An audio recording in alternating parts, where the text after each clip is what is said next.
Hey guys, how are you today, and welcome to my review of the 2017 Chinese Grand Prix.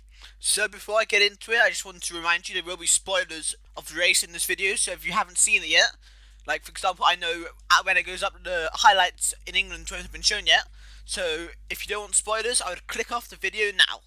So, the Chinese Grand Prix was won by Lewis Hamilton in the Mercedes, dominating from pole position, although the start of the race wasn't as simple as it looks like, but he did actually lead in every single lap, I believe. He was followed home by Sebastian Vettel in the Ferrari in second place, meaning that Hamilton and Vettel are now joint at the top of the Drivers' Championship on 43 points. First time two drivers have been joint at the top of the championship since 2012. There was then Max Verstappen, who had a superb race. I'll talk about that after. Daniel Ricciardo was very close to Verstappen at the end, but came home fourth. Kimi Raikkonen, he'll be disappointed with 5th place. Valtteri Bottas, 6th place, probably also quite disappointed with that. Ricciardo Sainz in 7th, strong race for him. Kevin Magnussen in the Haas in 8th. Sergio Perez in the Force India in 9th. And Esteban Ocon in the other Force India in 10th. So, the race started with most drivers, apart from Sainz, on intermediate tyres. The front few drivers generally got away well. However, Giovinazzi, Stroll had a crash. Perez, I think that the commentators on the radio said that we should probably blame Stroll for that crash. I haven't seen it, so I don't want to give my opinion yet. And that caused virtual safety cars, which led to pit stops. And Giovinazzi also had a crash, very similar to his crash in qualifying, which led to a safety car. And that allowed Lewis Hamilton to pit in without being jumped by Vettel, who pitted under the virtual safety car. Because obviously when you pit under safety car, virtual safety car, you can make a lot of time because all the cars are going slower. So Hamilton maybe lucked in a bit with the safety car, with Giovinazzi's crash. He must have helped him quite a bit. Anyway, but after that, Hamilton was near enough able to dominate the race. He set the fastest lap, meaning he got the Grand Slam or pole position fastest lap, and of course the race win. While Vettel actually had to fight through the field, because after all the shenanigans with the virtual safety car and the safety car, he found himself in 6th place, so he had to overtake a few guys, and he did that brilliantly, especially against Ricciardo. That was a brilliant overtake. You see, you can overtake in the 2017 season. Maybe it's harder than it was before, but at least the overtakes this season will be quality, real quality.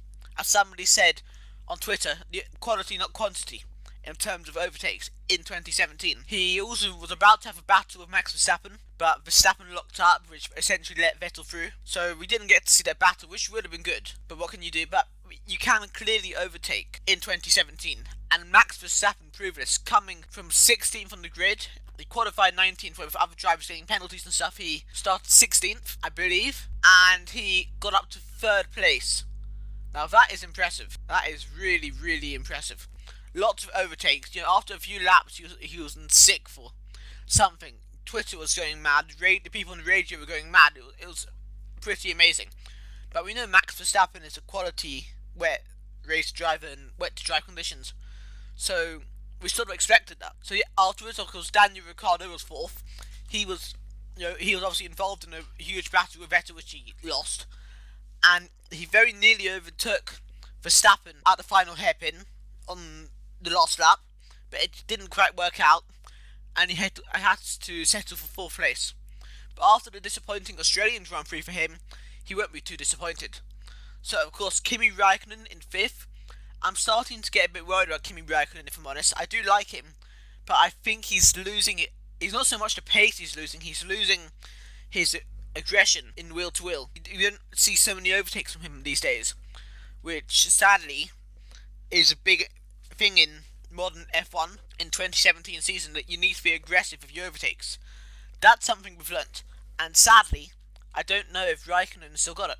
And he came 5th today, which he should probably be disappointed by, considering he got beaten by both Red Bulls, who are the 3rd fastest car, especially in the dry, because most of the race was in dry conditions. Only the first few laps was on intermediate tyres. So of course we had Bottas and Mercedes in 6th. That looks disappointing, but he spun out under the safety car, I believe, in the wet weather after Giovinazzi's crash, and I guess he did have to fight through quite a few cars, so he did show his racing ability, although he would have hoped to have done a bit better than he did. And I guess the team might be quite disappointed on paper with the result. But he did set one of the fastest laps. And of course, though, the funniest moment of the Grand Prix was when on team radio they called him Nico by mistake. That has to be the best moment of the Grand Prix. So 7th place, we had Carlos Sainz. As said, strong race for that part of the Toro Rosso team. Sadly, Kvyat retired, but at least they got some points today. Then we have Magnussen in the Haas, and of course, in the last couple of weeks, there's been a lot of criticism of Magnussen. He had a very weak Australian Grand Prix, especially in comparison to his teammate Romain Grosjean, who only came 11th today. So it was actually quite a strong day for Kevin Magnussen. Maybe that will prove some of his doubters or haters wrong. And obviously, as I said, Force India running out top 10. Again, a decent day for them. They did better in Australia, but I don't think they'll complain too much. Other things to talk about: disappointing day for Renault. Both cars finished, but both cars also got lapped. Jolyon Palmer did a bit better today, although he still got beaten by Nico Hulkenberg. Nico Hulkenberg did have a very strong qualifying, remember, but it didn't work out for him in the race with the strategy and everything. But Palmer was a little bit stronger today. Now, as for Williams, again, Massa had a very strong qualifying. In fact, they both did, both Massa and Stroll. Stroll did get into Q3, but Stroll, as I said, had to retire, I think, on the first lap. And where it worked out, Massa only came 14th, which obviously is no good. Sauber, Giovinazzi had the crash as well, and Ericsson was last of the runners to finish, but we sort of expect that. Last thing to probably talk about, McLaren. Again, a disappointing day for them. Alonso was in 6th place when he retired with a drive shaft issue. Interesting that it wasn't a Honda-based issue, it was a McLaren-based issue. But that's all because of lack of testing, I guess. And Van Dorn also was forced into retirement a little bit earlier. We really want to see what Van Dorn can do on track, but I don't think we've had really the chance to see him wheel to wheel so far this season. Hopefully in Bahrain next week, we'll be able to see some cool stuff from him. Anyway, guys, I'm coming towards the end of this review, so I want to know, what do you think Kimi Raikkonen will get back to his best in Formula 1, or do you think his time at Ferrari at least is coming to an end? Thank you for watching my video. If you enjoyed this video, please remember to leave a like. If you have anything to say about this video, please leave a comment in the comments section below.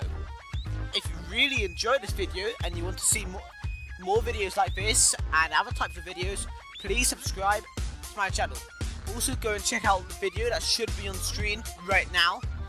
And on that note, I'll just ask you to follow me on Twitter at BigGaming342 and like my Facebook page, BigGaming342. And I'll see you guys very, very soon.